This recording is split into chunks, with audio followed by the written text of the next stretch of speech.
결혼은 사랑해서 한다기보다 이 사람이라면 괜찮겠다는 마음으로도 시작되죠. 난 그걸 몰랐던 게 아니에요. 그냥 그땐 그게 최선이라 생각했어요. 나는 29이었다. 친구들이 하나둘 결혼하던 시기, 나만 혼자인 것 같아 초조했다. 학원 강사라는 직업은 안정적이지 않았고 미래에 대한 확신은 없었다. 그런 나에게 그는 차분하고 예의 바른 사람이었다. 33. 건설 현장 감독으로 일하며 지방을 자주 오갔지만 늘 말이 없고 행동은 신중했다. 부모님이 제일 마음에 들어했던 부분도 그 점이었다. 남자는 과묵한 게 낫지. 말만 번지르르 한 놈보다는. 그와의 연애는 평탄했다. 특별한 사건도 격정적인 감정도 없었다. 하지만 나도 그게 안정이라고 믿었다. 흔들리는 감정보다는 변하지 않을 것 같은 신중함이 더 믿음직스러웠다.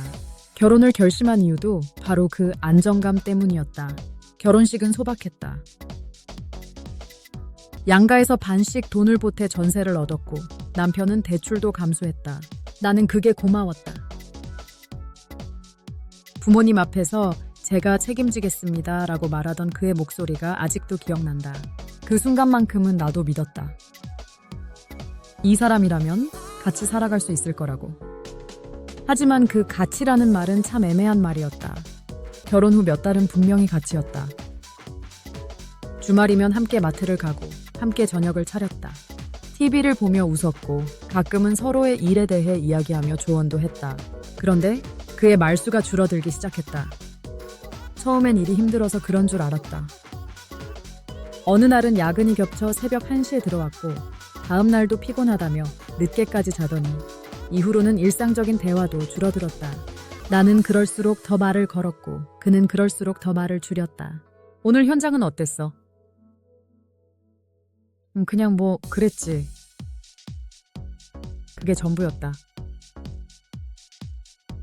대화는 몇 줄에 끝났고 나는 점점 질문을 줄였다. 함께 앉아 밥을 먹으면서도 그는 휴대폰을 봤고 나는 눈치를 봤다. 혹시 내가 뭔가 잘못했나? 내가 말을 너무 많이 했나? 너무 감정적으로 굴었나? 그는 싸우지 않았다. 대신 회피했다. 피곤하다는 말은 점점 그의 방패처럼 변했고 나는 그가 피곤하다는 이유로 더 이상 말도 요구도 하지 않게 됐다. 처음엔 나도 이해하려 했다. 현장 일은 사람을 너무 소모시키잖아. 오늘은 좀 기다려주자. 그런 날이 일주일, 한 달, 석 달로 늘어나면서 나도 모르게 속이 비어갔다. 친정에 갔을 때 엄마가 물었다. 요즘은 어때? 남편이 잘해줘? 나는 웃으며 말했다. 응, 바빠서 좀 피곤하긴 한데 괜찮아. 정말 괜찮았을까? 솔직히 기억이 잘 안 난다. 그땐 혼자 거울 보며 속눈썹을 붙이면서 내가 괜찮다고 암시하듯 말하곤 했다. 사실은 누가 나 좀 물어봐 주길 바랐는데. 어느 날 밤 퇴근하고 집에 들어왔더니 불은 꺼져 있었고 남편은 씻지도 않고 소파에 누워 잠들어 있었다. 나는 조용히 불을 켜고 그에게 다가가 담요를 덮어줬다. 그러고 혼자 주방에 앉아 컵라면을 끓였다. 숟가락을 든 채 한참을 멍하니 있었다. 이게 결혼 생활인가? 그때 처음 그런 생각이 들었다. 누구와 함께 산다는 건 적어도 서로를 바라보는 일이 있어야 한다고 생각했는데 우리는 점점 서로의 눈을 피했고 나는 내 감정을 스스로 묻어두고 있었다. 나도 점점 침묵에 익숙해져 갔다. 불만을 말하지 않는 것이 예의인 줄 알았고 문제를 드러내는 것이 사랑을 깬다고 생각했다. 그렇게 우린 다정한 침묵이 아닌 고립된 무언의 동거인이 되어갔다. 사람이 말을 안 하잖아요. 그게 싸우자는 게 아니라 그냥 내려놓은 거더라고요. 난 그걸 너무 늦게 알았어요. 결혼 3년 차. 나는 그와 어느 순간부터 눈을 마주치지 않게 됐다. 아침이면 그는 내가 일어나기 전 나가 있었고 밤이면 내가 잠들기 전에 누워 있었다. 주말에도 같은 공간에서 각자 휴대폰만 봤다. 따로 잔 적은 없지만 함께 누운 침대는 이제 더 이상 함께가 아니었다. 어느 토요일 아침이었다. 나는 그날따라 이상하게 서운했다. 밤새 잠을 설쳤고 그냥 말을 걸어보고 싶었다. 오늘 우리 영화 보러 갈래? 그는 TV를 보며 대답했다. 영화? 뭐 좋은 거 있어? 나는 순간 기대했다. 응, 이번에 개봉한 다큐 있잖아. 너 좋아하는 건축 관련된 건데. 그는 리모컨을 눌러볼 뿐 내 쪽을 보지 않았다. 아, 그거? 뭐 나중에 보자. 나중이란 말은 항상 오지 않았다. 나는 일부러 말을 꺼냈다. 우리 요즘 너무 말이 없다. 나랑 있는 게 재미없어? 그는 천천히 나를 돌아봤다. 그리고는 아무 말 없이 웃었다. 왜 그래? 무슨 일이 있어? 그 말조차 없이 그냥 웃기만 했다. 나는 그 웃음에 더 서러웠다. 진심이 아니라는 걸 너무 잘 알겠어서. 그날 저녁 우리는 처음으로 싸움을 했다. 아니, 싸움을 하려고 했지만 결국 나 혼자 소리쳤다. 당신 왜 나랑 사는 거야? 이게 부부야? 그는 조용히 물컵을 책상에 내려놓더니 말했다. 이야기하고 싶으면 화부터 내지 마. 화부터? 내가 지금까지 말 안 한 게 화를 낼까 봐였어. 당신은 말 안 하는 게 예의라고 생각하겠지만 난 정말 외로워. 그는 조용히 내 말을 듣다가 자리에서 일어섰다. 나 잠깐 나갔다 올게. 그렇게 나갔다. 새벽 2시가 넘어서야 돌아왔다. 나는 불을 켜놓고 기다렸다. 하지만 그는 들어오자마자 씻고 그대로 잤다. 그날 이후 나는 더 이상 기대하지 않게 됐다. 시간이 더 흘렀다. 나는 여전히 학원에서 일했고 그는 여전히 바빴다. 그런데 어느 날 학원에서 정기 연수 겸 워크숍이 잡혔다. 1박 2일 지방에 있는 펜션에서의 일정이었다. 담당 부장님이 바뀌며 전 직원이 참석하는 자리였고 나는 그곳에서 조교 은석을 처음으로 더 오래 마주하게 됐다. 은석은 내게 유난히 말을 많이 거는 편이었다. 나는 처음엔 불편했다. 결혼했단 걸 알면서도 왜 저러지 싶었다. 그런데 어느 날 내가 야근하면서 간식을 챙겨주던 그가 이렇게 말했다. 선생님, 요즘 좀 힘들어 보여요. 괜찮으세요? 그 말 한마디가 어쩐지 가슴에 스며들었다. 그런 질문, 남편에게서 들은 기억이 언제였는지 생각이 안 났다. 결정적인 사건은 그 다음 주였다. 주말 저녁 오랜만에 남편이 집에 있었다. 나는 또 용기를 내었다. 식탁에 그의 좋아하는 된장찌개를 끓여놨고 고등어도 구웠다. 식사 내내 말이 없던 그에게 나는 말했다. 우리 다음 주엔 여행 갈래? 당일치기로 가까운 데라도. 그는 젓가락을 내려놓더니 이렇게 말했다. 그런 거 말고 나중에 해외로 크게 가자. 요즘엔 이런 거 귀찮아. 나는 순간 울컥했다. 당신 지금 내 말이 귀찮다는 거야? 그는 한숨을 쉬며 말했다. 왜 자꾸 사소한 걸로 예민하게 굴어? 좀 쉬자, 제발. 나랑 있는 게 그렇게 피곤해? 지금도 그러잖아. 나 쉬게 해달라고. 그게 그렇게 어려워? 그는 젓가락을 놓고 방으로 들어갔고 나는 식탁에 남겨진 반찬을 하나하나 정리하다가 손이 떨리는 걸 느꼈다. 그날 밤 나는 처음으로 밤샘 야근 핑계를 대고 외박했다. 은석과의 관계는 그날 시작된 게 아니었다. 이미 감정은 무너졌고 나는 외로움이라는 깊은 웅덩이 속에 빠져 있었다. 그는 내게 따뜻했다. 너무 따뜻해서 오히려 무서웠다. 그날 밤 펜션 근처 카페에서 이런 말을 했다. 제가 이상한 거겠죠. 자꾸 선생님 보면 마음이 흔들려요. 이러면 안 되는데. 나는 대답하지 못했다. 눈물이 났다. 저 그냥 누군가한테 이렇게 괜찮냐고 물어봐주는 사람이 있다는 게 참 오래간만이라서. 그날 밤 우리는 선을 넘었다. 단순한 육체의 일이 아니었다. 그 순간 나는 아주 깊게 울었다. 집에 돌아오고 난 뒤 나는 남편과 마주 앉지 않았다. 그는 묻지 않았고 나도 말하지 않았다. 우리가 더 이상 서로에게 관심이 없다는 것을 확신했기 때문이다. 외도는 배신이었지만 나에게는 그보다 더 오래된 정서적 이탈이 먼저였다. 나는 이미 혼자였다. 그 사람과 처음 몸을 섞기 전부터 난 혼자였어요. 내가 그 사람을 떠난 건 맞지만 그 사람은 언제부터 거기 없었던 걸까? 어쩌면 우리 둘 다 서로를 버린 채 오래 살았던 걸지도 모르겠다. 외박 이후 나는 더 이상 죄책감조차 느껴지지 않았다. 아니, 느낄 틈이 없었다. 남편도 변해 있었다. 아주 교묘하게. 퇴근하면 샤워부터 하고 예전엔 절대 입지 않던 향수를 뿌렸다. 식탁에서 휴대폰을 손에 쥐고 대화도 하지 않았다. 내가 있는 공간에서 조심스럽게 움직였고 어쩐지 나를 마주치는 걸 피하는 느낌이었다.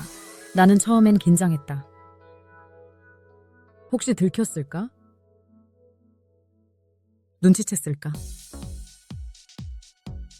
그러다 어느 날 세탁기 안에서 낯선 빨래 봉지를 발견했다. 여성용 세안 티슈, 비누향, 소형 물티슈. 이거 뭐야? 라고 물었더니 그는 무심하게 말했다. 현장에서 땀나서 비상용이지 뭐. 나는 그 말을 믿고 싶지 않았다. 아니, 믿는 척이라도 해야 했는지 모르겠다.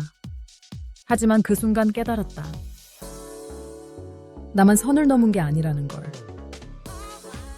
우리 둘 다 이미 각자에게서 멀어진 채 살고 있었다. 어느 저녁 나는 결심했다. 얘기 좀 하자. 진짜 얘기. 그는 식탁에 앉았다. 내가 말문을 열기도 전에 그가 먼저 물었다. 나 뭔가 잘못했어? 처음이었다. 그가 그렇게 먼저 내 눈을 똑바로 본 건 나는 놀랐다. 그게 우리가 너무 오랫동안 서로한테 관심이 없었던 것 같아서. 그는 고개를 숙이고 잠시 말을 멈추더니 천천히 입을 열었다. 나는 무서웠어. 뭐가? 당신이 나를 싫어할까봐. 피곤하고 말수 적어지면 당신이 나를 지겹다고 느낄까봐. 그래서 말을 안 한 거야? 말해도 해결되지 않잖아. 우리는 방식이 너무 달라. 당신은 감정을 꺼내야 하고 나는 그냥 묻고 견디는 쪽이 편한 사람이라. 그 말이 너무 낯설어서 나는 순간 아무 말도 못했다. 아, 이 사람은 단순히 무관심했던 게 아니라 말 못하는 사람이었구나. 하지만 그 대화는 오래가지 못했다. 며칠 뒤 그가 내 휴대폰을 봤다. 정확히는 사진첩에서 그날 밤 찍은 펜션 사진을 본 듯했다. 그는 말하지 않았다. 대신 행동으로 보였다. 당신도 외박했잖아. 나도 이제 그러려고. 나는 무너졌다. 말없이 울었고 그는 날 바라보지도 않았다. 그날 밤 우리는 각방에서 잤다. 처음이었다. 명확하게 등을 돌린 밤. 그 다음 날 나는 법률구조공단에 연락했다. 소득 조건 조회 후 상담 예약을 잡았고 변호사에게 내 상황을 설명했다. 그는 말없이 소장을 읽었고 단 한 줄에만 밑줄을 그었다. 혼인관계는 이미 회복 불가능한 수준으로 파탄되었습니다. 그 문장을 쓴 날 나는 마음속으로 이혼이라는 단어를 처음으로 수용했다. 내가 원한 건 누구의 처벌이 아니라 끝내지 못한 관계의 정리였다. 소장을 발송하고 며칠 뒤 그는 물었다. 이렇게까지 해야 돼? 나는 담담히 말했다. 우리 서로에게 좋은 사람이 아닌 것 같아. 그는 아무 말 없이 고개를 끄덕였다. 그리고 이렇게 말했다. 그럼 너도 나한테 미안한 거지? 나는 처음으로 그를 오래 쳐다봤다. 그리고 말했다. 응, 많이. 하지만 나도 오래 외로웠어. 그렇게 우리는 말없는 사과를 주고받고 말없는 결정을 내렸다. 답변서가 도착했다. 그는 위자료를 청구하지 않겠다고 했고 나 역시 재산 분할을 따로 요구하지 않았다. 아이가 없었기에 양육권 문제도 없었다. 우리는 서로에게 마지막으로 상처를 주지 않는 방식으로 끝내려고 애썼다. 하지만 끝까지 하지 못한 말이 하나 있었다. 당신은 왜 날 안아주지 않았어? 당신은 왜 나를 혼자 있게 했어? 그 말들은 끝내 법정에도 서류에도 남편의 얼굴에도 닿지 않았다. 이혼이 끝이 아니라는 걸 서류를 들고 나서야 알았어요. 그날은 끝이었지만 그 이후부터 진짜 나로 사는 일이 시작됐죠. 조정기 일은 빠르게 잡혔다. 우리는 쌍방 외도와 정서적 파탄을 인정했고 재산 분할 없이 합의서를 작성했다. 아이도 없었기에 복잡한 쟁점은 없었다. 법원 조정위원은 한번 고개를 들더니 말했다. 서로 오랫동안 고생하셨겠네요. 마지막 절차라고 생각하세요? 남편은 그 말에도 아무 대답이 없었다. 나는 잠시 고개를 끄덕였지만 마음 한구석이 허전했다. 그가 내게 잘 살아 한마디라도 건넸으면 어땠을까? 아니, 나조차 그 말을 준비하지 못했음을 인정해야 했다. 그날 법원 복도를 나오면서 우리는 서로 다른 방향으로 걸었다. 따로 인사도 하지 않고 각자의 계단을 내려갔다. 그렇게 우리는 마치 처음부터 모르는 사이였던 사람처럼 헤어졌다. 그 후 나는 작은 원룸으로 이사했다. 학원 강사 일은 계속했지만 저녁 시간엔 일부러 수업을 줄이고 그림을 그리기 시작했다. 오랜만에 스스로에게 집중하니 낯설었다. 처음엔 나는 누구였을까라는 질문에 스스로 대답하지 못했다. 혼자 사는 건 생각보다 편했다. 냉장고에 사과 하나만 있어도 불안하지 않았고 휴대폰을 하루 종일 꺼놔도 아무도 나를 찾지 않는 게 이상하리만큼 좋았다. 외롭지 않아? 라는 말을 자주 들었지만 나는 그 질문에 이렇게 답했다. 함께 있으면서도 외로웠던 시간에 비하면 지금은 안 외로운 편이에요. 이혼 후 1년쯤 지났을 때 남편에게 연락이 한 번 왔다. 정확히 말하면 문자였다. 잘 지내지? 그냥 문득 생각나서. 미안했고 고마웠어. 나는 답장을 쓰려다 지웠다. 그리고 그 문자를 오래도록 보관했다. 그 사람도 그만큼의 시간이 지나서야 어떤 감정을 되돌아볼 여유가 생겼겠지. 그 마음은 알 것 같았다. 이혼 후 2년 반. 나는 여전히 혼자지만 더 이상 그 고요가 불안하지 않다. 일주일에 한 번 동네 미술학원에서 아이들에게 수채화를 가르친다. 그 아이들이 쓰는 색이 나를 다시 웃게 한다. 가끔씩 친구들이 그때 참 힘들었겠다고 말하면 나는 이렇게 답한다. 그땐 내가 나를 지키는 법을 몰랐던 거야. 그냥 참는 게 사랑인 줄 알았고 말 안 하는 게 존중인 줄 알았지. 하지만 이제는 안다. 내가 말하지 않았던 것도 내가 외도를 선택했던 것도 결국은 나 자신을 몰랐기 때문이었다는 걸. 그 사람도 아마 그랬을 것이다. 자기 방식대로 날 사랑했지만 표현할 줄 몰랐고 말하지 못했고 외면하는 걸 선택했던 사람. 그래서 미워할 수 없었다. 우리는 둘 다 잘못했고 둘 다 최선을 다하지 못했다. 그래서 끝냈다. 그리고 그건 비겁한 게 아니라 용기였다. 요즘 나는 일기를 쓴다. 제목은 늘 같다. 나로 사는 일. 그 안엔 남편도 없고 외도도 없고 싸움도 없다. 대신 이런 문장이 있다. 나는 내 감정을 누군가에게 허락받지 않고도 말할 수 있는 사람이 되고 싶다. 나는 그 말에 도달하기 위해 그 사람과의 결혼이 필요했던 거다. 그리고 그걸 놓는데 5년이 걸렸다.